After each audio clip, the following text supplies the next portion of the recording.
Hello, everybody. Today I'll be talking about adult learning theory.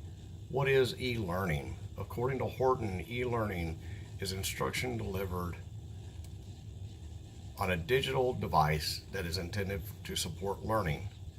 Clark and Mayer define e-learning as the use of electronic technologies to create learning experiences.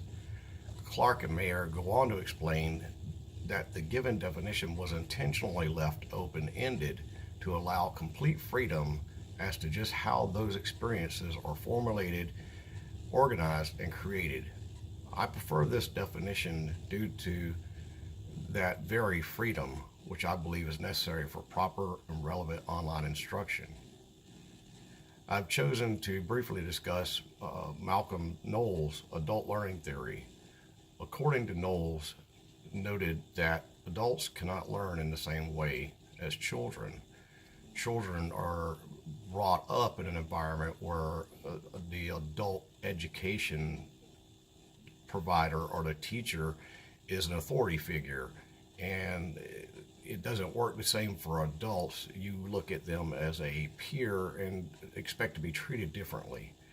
Knowles states that to fully comprehend and use new information in the future, adults must have a different level of engagement than what is required by use, such as adults want explanations of why specific concepts are taught in the first place. Adults typically respond best to learning that is centered around performing common tasks. Adult learning materials should take into account different levels of prior experience, and experience is very important to adult learning. Excuse me. Adult students prefer a self-directed approach that allows for discovery on their own. All learners have different learning styles. Some learners may have a single learning style that works best for them, or a combination of learning styles. There are three predominant learning styles. Visual learners prefer to see the process take place, then perform the process themselves. Auditory learners prefer or learn more effectively when they listen to a process being described. These types of learners also benefit from traditional style lectures. Kinesthetic learners are hands-on learners. These learners learn better by actually performing the process rather than seeing it performed or hearing it described. The basic principles of adult learning are developed from the adult's experiences. As I stated earlier, adult learners are more interested and more likely to absorb and retain information by learning materials that are important to them and their needs, such as their occupation and how that lesson fits into their personal or professional goals, or perhaps a favorite hobby. Instructional designers develop materials that meet the needs of all types of learners. To do so, then there needs to be a robust, there needs to be a robust and repeatable process that ensures that the materials developed are effective. The system or model that meets these needs in a 5-step process is the ADDIE model, ADDIE. First is the analysis to determine if the training is appropriate and defining the requirements for training. Second is design, by defining the learning objectives, building out the program, and choosing the methods and media. Third is the development itself. During the development process, pilot courses are conducted with all course materials and in accordance with the course objectives, which are very important. Fourth is the implementation of the course or lesson, then evaluate it and refine it.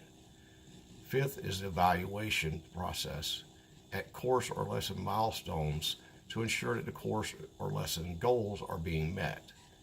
In E-Learning and the Science of Instruction by Clark and Mayer, the authors consolidated development and implement and to build and provide two reasons for their consolidation. Reason one is since e-learning is delivered over networks, the implementation of the course or lesson is a natural part of development.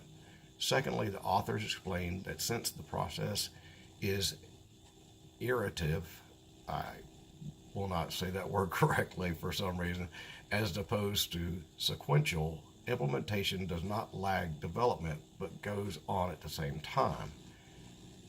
As a current curriculum developer / designer, I can give an example of the instructional design process flows as it flows in my profession. I perform an analysis to determine the appropriateness of the the appropriateness of the training for its intended audience and define the prerequisites and requirements for the training. I then design the learning objectives for the course or lesson and then build out the lesson topics based on the learning objectives. Then build out the delivery method and media for the course. The development process is performed by the instructors that are actually teaching the course and lesson materials via pilot course.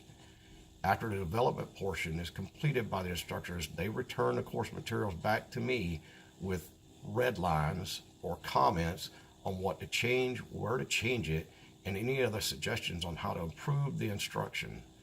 Therefore, I believe that in my profession, the way that we create, deliver, and maintain a course curriculum is even more consolidated than that of Clark and Mayer, because I analyze, create, and maintain the course lesson materials while the instructors themselves develop, implement, and evaluate the effectiveness of the materials. Thank you.